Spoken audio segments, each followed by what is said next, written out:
Ladies and gentleman, pongal order ಮಾಡಿ ಕೈ ಸುಟ್ಕೊಂಡ ಸುಮಲತಾ. ಮಾಜಿ ಸಂಸದೆ ಸುಮಲತಾ ಅಂಬರೀಶ್ ಅವರಿಗೂ ಸ್ವಿಗ್ಗಿ ವಂಚನೆ ಮಾಡಿದೆ. ಹೆಚ್ಚಿನ ಹಣ ಕೇಳಿದಕ್ಕೆ ಸುಮಲತಾ ಅವರು ಗರಂ ಆಗಿದ್ದಾರೆ. ಅಷ್ಟಕ್ಕೂ ನಡೆದದ್ದಾದ್ರೂ ಏನು ಅನ್ನುವಂತಹದನ್ನ ನೋಡ್ತಾ ಹೋಗೋಣ. ವೀಕ್ಷಕರೇ, ನೆಲ ಜಲ ಭಾಷೆಗಾಗಿ ಪ್ರಾಮಾಣಿಕ ಪತ್ರಿಕೋದ್ಯಮ. ನೀವು ನೋಡ್ತಾ ಇದ್ದೀರಾ ಫೋಕಸ್ ಟಿವಿ. ನಾನು ನಿಶ್ಚಿತ.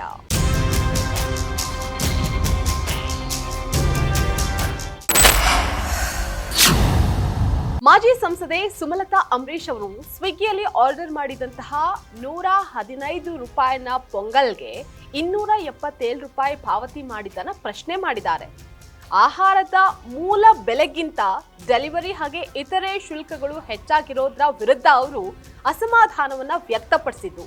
ಇದು ಆನ್ಲೈನ್ ಆಹಾರ ವಿತರಣಾ ವೇದಿಕೆಗಳ ಶುಲ್ಕ ವ್ಯವಸ್ಥೆಯ ಬಗ್ಗೆ ಚರ್ಚೆಯನ್ನ ಹುಟ್ಟುಹಾಕಿದೆ.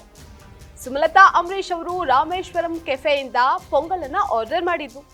ಆರ್ಡರ್ ಮಾಡಿದ ಆಹಾರದ ಮೂಲ ಬೆಲೆ 115 ರೂಪಾಯಿ ಮಾತ್ರ ಆಗಿದ್ರು ಸ್ವಿಗ್ಗಿ ಮೂಲಕ ಒಟ್ಟು 277 ರೂಪಾಯಿ ಹಣವನ್ನ ವಸೂಲಿ ಮಾಡಲಾಗಿದೆ.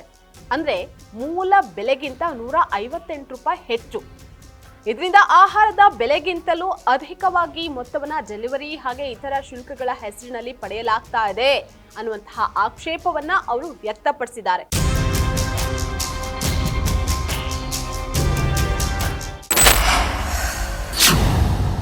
ಸುಮಲತಾ ಅವರು ರಾಮೇಶ್ವರಂ ಕೆಫೆಯಿಂದ ಪೊಂಗಲ್ ಆರ್ಡರ್ ಮಾಡಿದ್ದು. ಆರ್ಡರ್ ಮಾಡಿದ ಆಹಾರದ ಮೂಲ ಬೆಲೆ 115 ರೂಪಾಯಿ ಮಾತ್ರವಾಗಿದ್ದು ಸ್ವಿಗ್ಗಿ ಮೂಲಕ ಒಟ್ಟು 273 ರೂಪಾಯಿ ಹಣವನ್ನ ವಸೂಲಿ ಮಾಡಲಾಗಿದೆ. ಅಂದ್ರೆ ಮೂಲ ಬೆಲೆಯಿಂದ 158 ರೂಪಾಯಿ ಹೆಚ್ಚು. ಇದರಿಂದ ಆಹಾರದ ಬೆಲೆಗಿಂತಲೂ ಹೆಚ್ಚು ಹಣವನ್ನ ಡೆಲಿವರಿ ಹಾಗೆ ಇತರೆ ಶುಲ್ಕಗಳ ಹೆಸರಿನಲ್ಲಿ ಪಡೆಯಲಾಗ್ತಾ ಇದೆ ಅನ್ನುವಂತಹ ಆಕ್ಷೇಪವನ್ನ ಸುಮಲತಾ ವ್ಯಕ್ತಪಡಿಸಿದ್ದಾರೆ.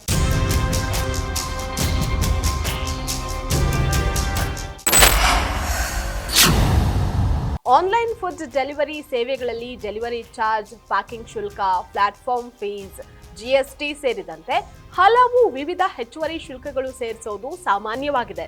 ಆದರೆ ಕೆಲವೊಮ್ಮೆ ಈ ಶುಲ್ಕಗಳು ಆಹಾರದ ಮೂಲ ಬೆಲೆಯನ್ನೇ ಮೀರಿ ಹೋಗ್ತಾ ಇರೋದ್ರಿಂದ ಗ್ರಾಹಕರ ಅಸಮಾಧಾನ ಹೆಚ್ಚಾಗ್ತಾ ಇದೆ.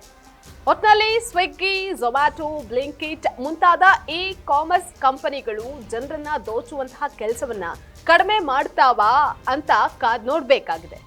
ಇದಾಗಿತ್ತು ಇವತ್ತಿನ ಸ್ಪೆಷಲ್ ಸ್ಟೋರಿ. ನೆಲ ಜಲ ಭಾಷೆಗಾಗಿ ನೋಡ್ತಾ ಇರಿ ಫೋಕಸ್ ಟಿವಿ.